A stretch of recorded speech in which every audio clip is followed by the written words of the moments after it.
live. Got it. Recording. And we're live. All right. Welcome back to another episode of Awakening Consciousness with Adler and Jesse. I get to do the intro today. It's an honor and a privilege. Asher, thank you for ceding the role today. We have no topic, so we are going to we're going to do a lot of babbling, which is my favorite thing to do. One of my favorite things to do in life. Also, probably going to be a little bit of a shorter show. I think we had about 45 or 50 minutes from now. We are never on YouTube for very long, so please get over to Rumble, check the all platforms, give us a like, share, comment. I don't know, do we even want people to subscribe anymore? Yes, probably. But we you might as well. Might as well. Yeah. YouTube still has the best, live streaming platform, which is nice. Yeah. Well, let's start with well, Asher, looks like your hair and makeup team maybe took the day off today as well. I got to see. Yeah, I couldn't get him over here in time. I got to see as Asher trolled my interview on Friday. If any of you noticed in the comments, there was a troll in there. I have a sneaking suspicion it might have been Asher. We can't say for sure. But as Asher trolled the interview on Friday, which, by the way, I really enjoyed, which was with Jules. It was a good one. You watched it, yeah, with Jules' Heart Vibe. Yeah. On sort of these soul paintings that she does. It was fun. I had a good time doing it. She's someone I met in Vilcabamba, a few weeks back. I got to see Asher with the beginnings of the Jufro going without the hair and makeup team. I have strongly encouraged him to grow out the Jufro, which he has, politely. Oh, it's grown. It's grown. It's growing. I mean, if I could do it, man, I would do it. So that was fun. But anyways, I just heard in the background, maybe we start here. There's a shortage of pool supplies of some sort of. Yeah. Tell me about that. Yeah. So I'm going through like my weekly, or not my weekly, but year cleaning up the pool. It's a saltwater pool, but that doesn't mean that you never have to put any chemicals in it. And so, over the winter, the once the temperature drops below a certain temperature, then you have to kind of add chlorine to it. Otherwise it grows algae. And so I kind of was a little bit lazy and kind of let it go a little bit. And so it turned green from the algae growing, and trying to get some stuff to take care of it. And lo and behold, they're limiting the amount of chlorine to add to pools to 4 pounds per visit at the local pool store. So this is our third trip to the pool store to get the shock treatment that we need. So my wife is there and she's getting some pool treatment. So hopefully this is enough to take it over the top to kill all the algae, which I'll then vacuum out of it. But yeah, it's just another sign of the times. It's like, and I was even talking to them at the pool store, like, it's everywhere. It's all different aspects of the economy, whether it's food or chlorine for pools or fertilizer or whatever. It's just yet another sign of the times that we're living through. Yeah, that's really interesting. And of course, my comment was, we're in that chapter of the Ayn Rand novel. Interesting. I wonder if they have, are we months away from a governing body where like the minister of supplies decreed, Right. how far away are we? What's his name? The Transportation Secretary Pete Buttigieg, which, I mean, it's just so funny that he's not a pedophile. Disclaimer, he's not a pedophile, don't worry.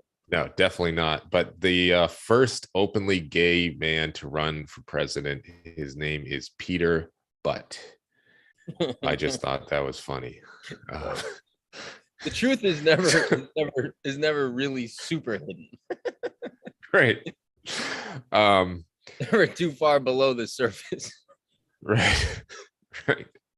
So yeah, that's more funny than anything. But but yeah, so he's we have supply chain shortages, we have the traffic jams in the ports, and this guy is worried about making the highway systems less racist, because I can't remember what he said, but apparently the way that the highways were developed around cities are racist and therefore need to be changed or updated or something like that. And it's just like, geez, where does this end?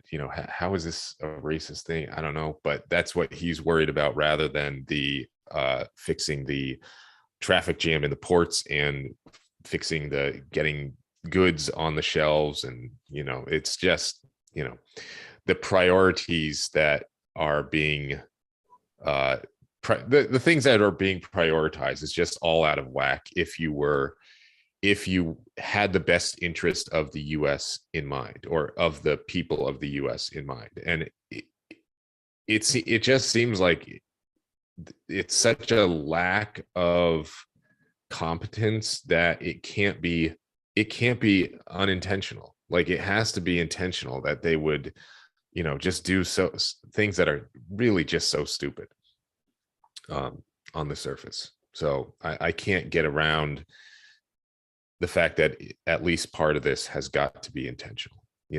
With the handling of Russia and the sanctions and all that stuff, it's like,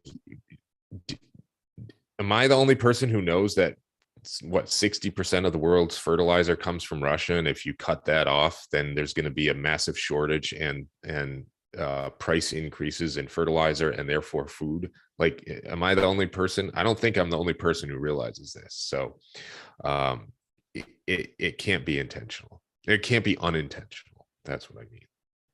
Yeah, 100%. And I used to have that conversation with people all the time. Like, these are not idiots. Yeah. They don't not understand what they're doing.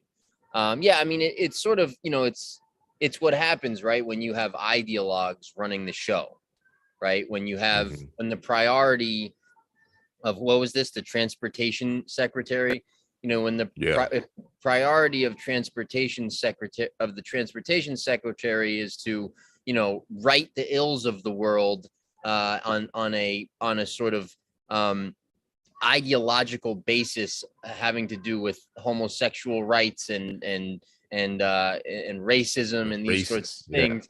Yeah, where collapse comes next, right? And so we have ideologues running the show. So what's gonna take place if the transportation secretary is talking about racism in the middle of everything we're looking at, which you just outlined.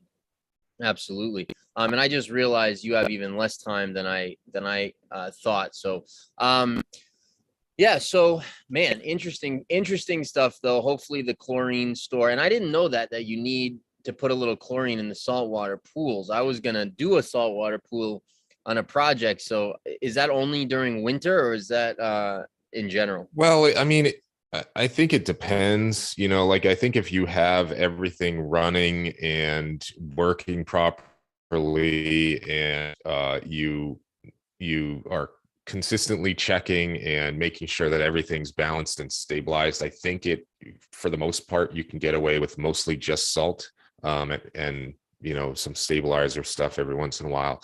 I think it's more of like an every once in a while thing. And then also winter. So when it drops below a certain temperature in the water, I think it stops. So the salt plus the sun creates the chlorine.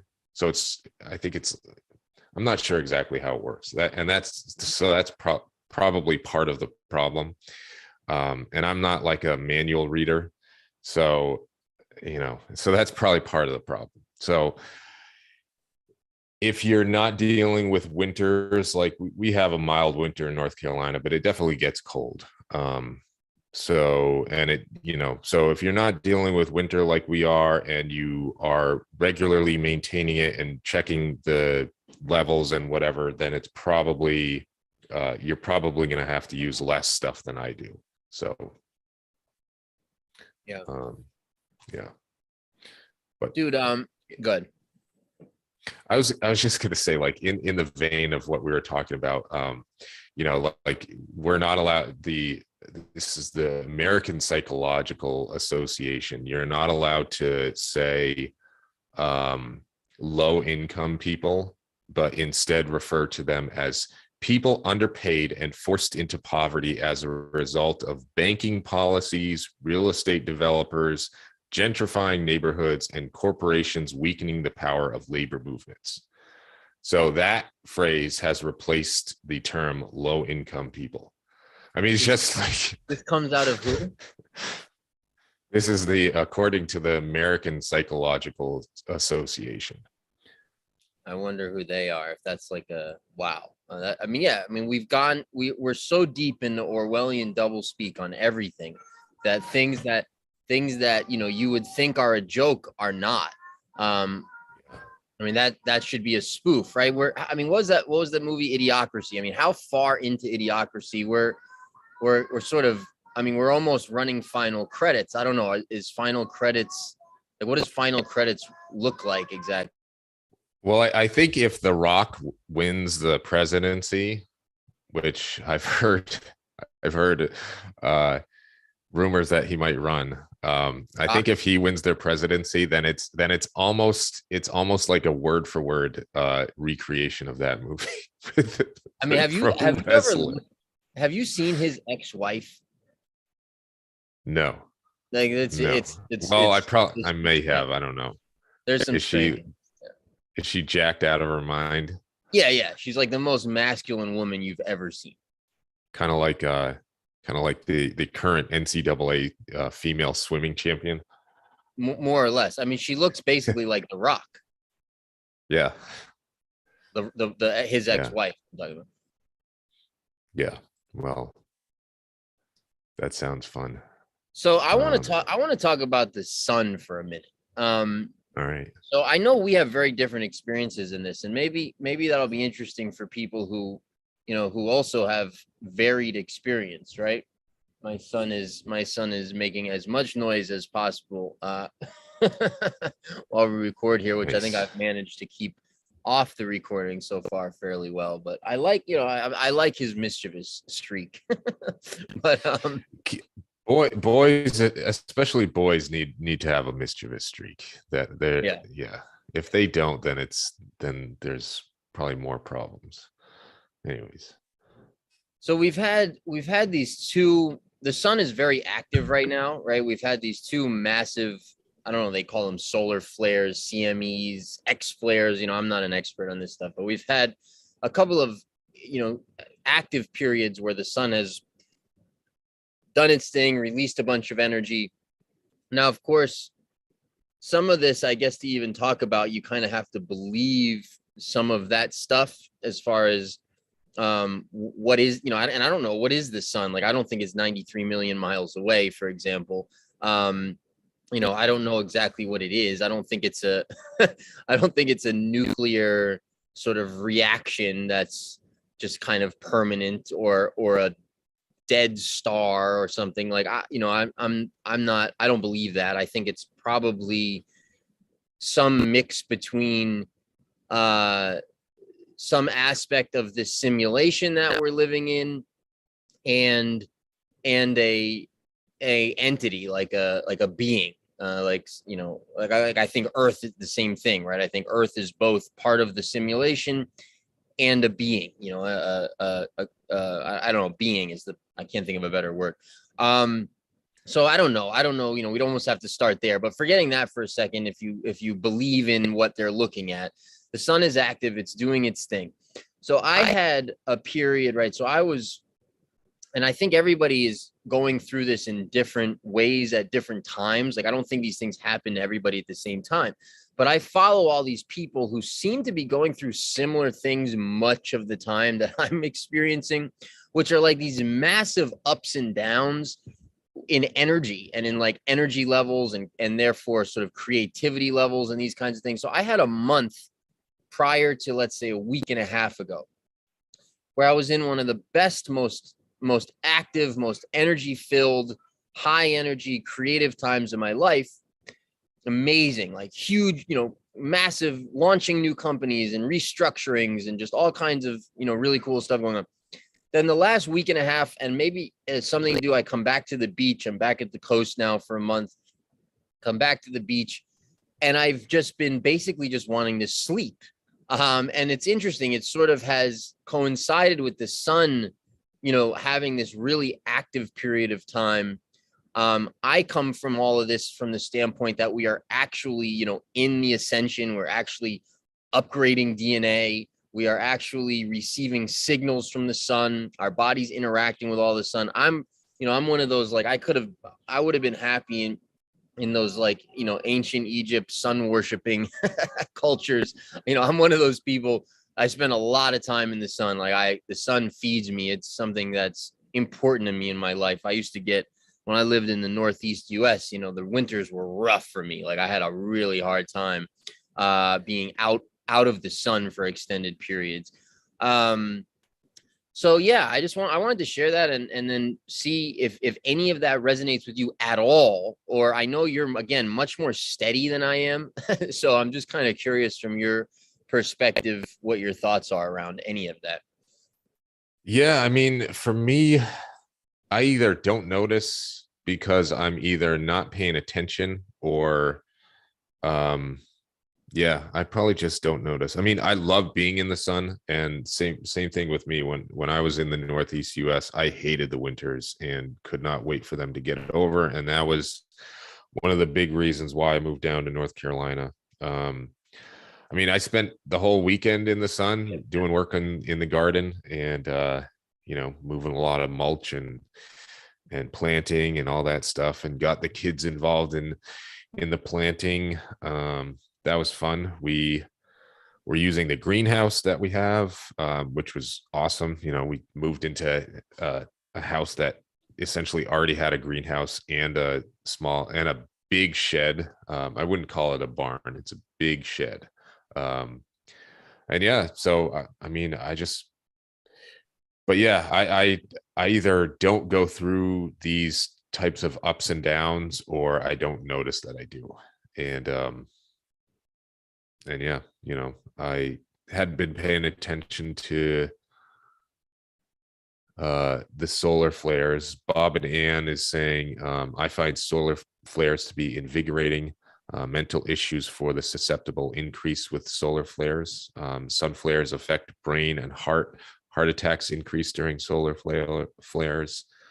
The sun is a powerful ether perturbator. Like the heart, the sun is hollow. Spots are proof it is hollow. Interesting. How about the winter storms here in April? Well, one thing that I've noticed here is it's been very, very windy. And I think it's been unseasonably cold here in North Carolina. We've had, I think there was frost even today, which first week of April in North Carolina, like I remember, I think it was 4 years ago at this point, we were getting ready to pack up and go to Cape Cod for the summer. And it was like 90 degrees the day that we left. And then we went into like 40 degrees up north. But yeah, it's been a lot colder, a lot windier here. So yeah, I don't know. I just don't really notice my energy levels changing that much. Yeah. I see a funny comment here. I see Asher taking his wife and kids like a clown car, and each one taking a turn buying chlorine. I did that with milk last year. So here we are, right? I mean, it's amazing to be actually experiencing the Ayn Rand novel again, right? The actual collapse, the actual rationing, the actual, this is stuff that's gone on in Venezuela, for the last 20 years and got very intense over the last 5 or so. Like literally, like in Venezuela, I know people there, several people in Venezuela. You essentially have the mark of the beast. Not quite. It's not implanted in your forehead or on your wrist, but you have a national ID card that determines what and when you're allowed to buy what and when. So your chicken day is Monday, for example. If your national ID card starts or ends with this letter or this number, you get to buy chicken on Mondays. So you get to have the privilege of standing in line for 3 hours or 5 hours or 40 hours. I have no idea, huge amounts of time to show your card and be able to buy a chicken that day for an exorbitant price, So, Venezuela and the land of socialism, right? This has been going on. And so now we're sort of living through this socialist collapse globally, and in the land of the free, the home of the brave, the capitalist, the big bad capitalist bully, right? The United States of America. We're actually, that has actually been essentially a socialist country for at least 60 years. We're actually living through rationing, right? We're living through the intentional collapse of the supply chain, the intentional shortages of all kinds of things, intentional spikes in prices. And, this person in the chat, Colette, did that with milk last year, actually had to, go in and with multiple family members, I guess, and take turns buying milk under the allotted amount. So this is communist Soviet Union stuff here that we're in. Bob and Ann just said Ohio just burned 1 million plus healthy chickens because some tested positive for bird flu. Wow. And yeah, I mean, and I think I saw an article that said like deer tested positive for something, and that got me thinking, like, are they going to try to like outlaw hunting or make it more difficult for people who hunt to hunt, because there is still a bunch of people who they hunt to eat, and so if they try to do that, that's yet another way of getting people into that system and reducing your ability to be independent. And so it's I wouldn't be surprised if they're doing that. And so killing millions of chickens, shutting down meat processing plants, making everything more difficult. I mean, it's the intentional collapse. Yeah, I think people who hunt are racist and also homophobic and evil. Well, obviously. They should go to the supermarket. It goes without saying. That's better. Yeah. Oh, right. Of course. I see Colette here also says my energy story is the same, and I'm also a sun goddess, right? So I do think this thing affects different people differently. Darren says I watch the Sun Up daily, have for like 5 years now. And Bob and Ann mentions the 309 year, and I'm not familiar with that particular number, but the 309 year sun cycle has shifted from warming to cooling. This is a common story that you hear. A lot of people think that we're headed towards a bit of an ice age here. I don't really buy into any of that. Not to say that it's necessarily incorrect. I have no idea. I think there's some interest. I think there's some valid points on both sides of that argument. I don't pay a lot of attention to it at all anymore. Because I think what we're headed into here is, a beautiful time on Earth and total abundance. And so I rock with that. And I'm not too worried about, whether we get a little warmer or a little cooler.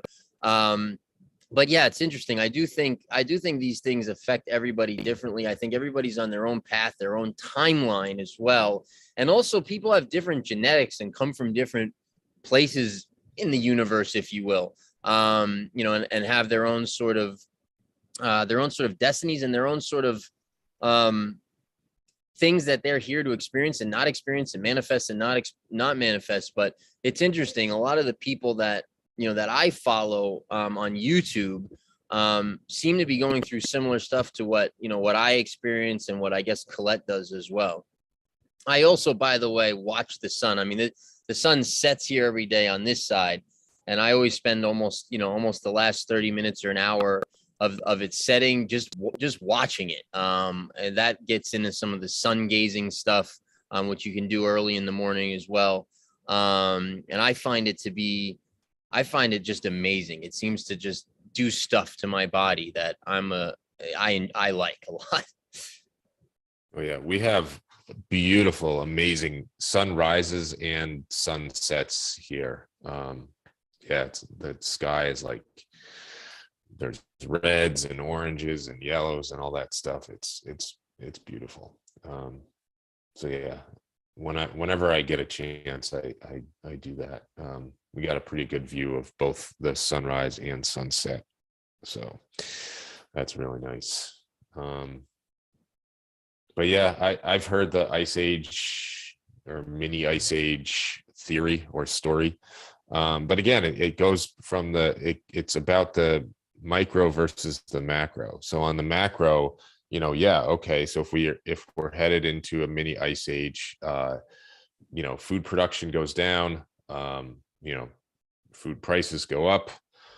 But if you've localized your food sourcing, meaning you're growing a lot of it yourself and getting it from, local supply chains, a local farmer near you or whatever, then you're in a lot of cases insulated against that, sort of the macro supply chain, let's say, disruptions. So, that goes to the reason why we started the show in the first place, is to create that local community or create the community, and then, do stuff in your life to insulate yourself against all the stuff going on around us. And so, that continues to be the message. And I'm getting close to being ready to show off my garden. I want to do a little bit more to it, but I mean, I could show it. It's not quite finished, but nothing's ever finished. It's like, if you have like a, I wouldn't call it a homestead, but getting towards that, there's nothing is ever finished. Like, you don't finish a project and you say, now I can kick back and relax, because that doesn't exist. So it's just a never ending list of things to do, which is fun in a lot of ways. Yeah, and that's just true of life, which is something interesting to accept, right? Is just the constant change. What is that expression? The only constant is change. Nothing, you literally, at the end of the day, like, we die and the body goes back into earth, and our soul or spirit or whatever goes on to other adventures or whatever you believe, right? So quite literally, right, it's constant. And so it's really interesting to think, because there is no getting there, and I think a lot of times that's sort of really a sort of demonic trap, where it's like, well, if I just have this, or I just get to this, or I just this level of X, or I just get the, and it never ends. It never ends. And you can spend your whole life just reaching for that next thing that'll, sort of make you happy or complete your idea about yourself. And I just think, it's just all ego stuff. And it's really, it is like all that spiritual stuff about, enjoying the journey, and the journey is the destination, and all these, it's really true. It's really 100%.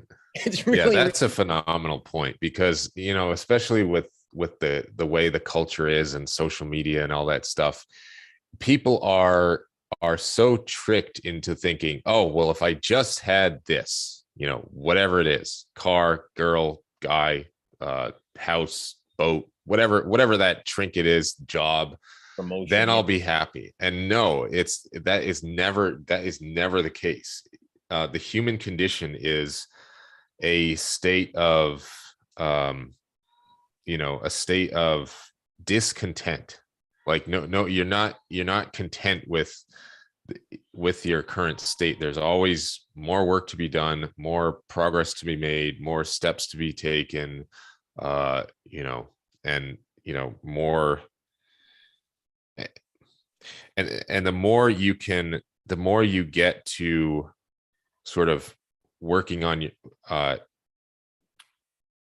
working internally, rather than focusing on outward possessions and accolades and achievements, the better your journey is going to be. And so, yes, fall in love with the process, with the journey. Like I don't want things to be different about my business. Like I wouldn't want to raise a ton of money from a venture capitalist to put into my business so that we can, grow and, boost revenue so that we can be attractive to to be bought out essentially by a bigger company or something like that, because I love the journey. I love the process that we're taking. I love the team that we're building. I love everything about what I do. And yeah, okay, so we don't have, millions of dollars in the bank to go out and acquire new customers or whatever it is. But it's the process of building what we're building that's the fun part. And I don't think we're ever going to quote unquote get there. It's just going to be a continuous and continual building process. So, and that's what I love. Yeah, and I love that there's a fail-safe mechanism for that, because like I've made that error, like in my real estate company that I am I still have but no longer run day to day. I ran it day to day for years and I almost killed myself doing so. And I wasn't doing that for the process at all, right? I was doing that with, well, if I can just get to this point, I can sell it. Or if I can just get to this point, I can have enough revenue where I can do these other things that I really actually want to do, right? And I was totally in it for like the reward at the end of the day. And it was not a successful venture really at that point in time, some years back. And there was some outside there was some outside reasons for that, but it didn't go well in that paradigm. It wasn't until I restructured the whole thing and took on a partner and went about it totally different and started to really enjoy the process, that it took off, right? And that, so I've experienced that, when you're in something for the wrong reasons, it fails. And I love that fail-safe mechanism, right? And I think that we're in this time in consciousness, God, the universe, however you want to talk about it, we're in this time where the rights are being wronged. We're sort of like reverting back to truth, and as a result, I feel like the fail-safe mechanisms are even stronger. It was like for a while, the leash was let out pretty far. And God was kind of like, okay, humans, like you want to like fuck around doing all this bullshit and for the wrong reasons and, take advantage of, arbitrage opportunities or, run different algorithms or exploit people for your own gain or, all these kinds of things. It was like, that was really allowed to go for quite a period, quite a good bit. And we're not in that time anymore, right? We're in this time now where those fail-safe mechanisms seem to be much stronger, which is really enjoyable. And the way that, one of the ways that plays out, right? In my businesses now, like one of the things we're doing is agriculture, right? So we have these large agricultural projects that we're doing, and we're always talking about different opportunities and should we get into this business or get into that business? What does this look like? What might this look like in the future? And we're bringing people on and so on and so forth. And we're operating in the same environment, right, that everybody is, where we've got supply chain issues that are here and coming in a much larger way. We've got prices going up on lots of goods. We've got all this sort of playing field stuff that we're dealing with. But then at the end of the day, the stuff that we're involved in does better in the environment that's coming. It's like extra reward, right? The fail-safe mechanism or the sort of, what's up and what's down, sort parameters are such now that those who are operating from the heart, from in flow state, from a high level of consciousness, doing what the earth needs and what humans need and what the planet needs and so on and so forth, are moving into a time where those activities get rewarded at an even higher level. And then all the magic happens and you can build on itself and build and the resources show up and all these kinds of things.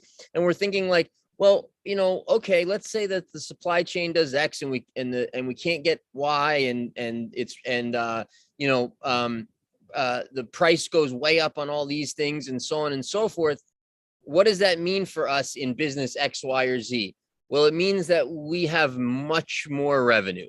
It means that like we're doing much better, and we'll be able to expand and expand and expand. And then at the same time, right, what we're witnessing because again, we do approach things from the greater good. Like I hesitate to use that word because it has some very negative connotations, but we do approach things from the heart, right? Maybe is a better way to say it. And as a result of that, again, we're seeing all of the resources just show up, all of the human resources, right? The talent, the ideas, hey, I'd love to be involved in this. I'd love to, and I know you're seeing this at your company as well. And again, we're at this point where that stuff, the doors have opened, the keys have sort of unlocked that. And here we are. And it's just, again, right. I think you titled this show something about best time. Yeah. The random musings and the best time to be alive. It is the best time to be alive. It's just amazing. Bob and Ann wants to know, why is the heart weighed against the feather in Egyptian death mythology? Yeah. I've never studied that in any depth. I mean, what I've heard people say about it, and I'd have to put some thought into seeing how this resonates with me. What I've heard people say about it is it's sort of similar to the weighing. I think in the Christian religion, there's some sort of weighing of the soul. I think in lots of religions, there's sort of a judgment, right? A weighing of the soul at death to see, how light it is, to sort of the idea of, are you free of the burdens of sin, kind of, or the burdens of, negative energy or negative actions that you took. So I don't know. I've heard things like that. I don't know if it has something to do with that or not. I haven't studied Egyptian, I haven't studied that in any sort of depth at all. But those sorts of motifs certainly go throughout the religions, this sort of weighing of something at death to sort of see where you stack up as far as how you lived your life, and then, what you're going to deal with after that. So maybe it is something to do with that. Yeah, interesting. I do have to run. I got a meeting in a couple minutes, and I'm also late for my other meeting, so I do have to run. Any last words before we go? This was fun. Yeah, last 30 seconds would just be, the other side of that split, right? So there's this, what I just described, and then there's the world that we read in an article the other day of, mothers getting together in January in Boston and screaming into the abyss at the misery of their life, socially distanced, right? There's that world too, right? And it's like, you got to choose one. And I think most, if not everyone, has basically made their choice at this point. And here we are. So imagine being their husbands. Imagine being there anything. I mean, all right. On that note, we'll leave it there for today. And hopefully we'll be back this week. We haven't really talked scheduling this week, but we will do that. And have a good rest of your day, everyone. I don't know if it was tomorrow or Thursday. Let's see. Let me just tomorrow, actually. We should pump this. So tomorrow we're interviewing Patrick Cody and his wife, who's also a accomplished person who I don't have her stuff in front of me to talk about. I forget if her name is, I honestly forget her name. It might be Suzanne. These are very accomplished health professionals who Patrick at least knows your dad personally, loves his work, so on and so forth. And they're going to have some very interesting stuff to share on tomorrow's show. So definitely tune in for that. Nice. What time are we doing that? Let's see. I got it here for 8:45 tomorrow. So 9:45 my time. 9:45. Right, cool. Yeah, that works. All right, everyone. Have a good rest of your day, and we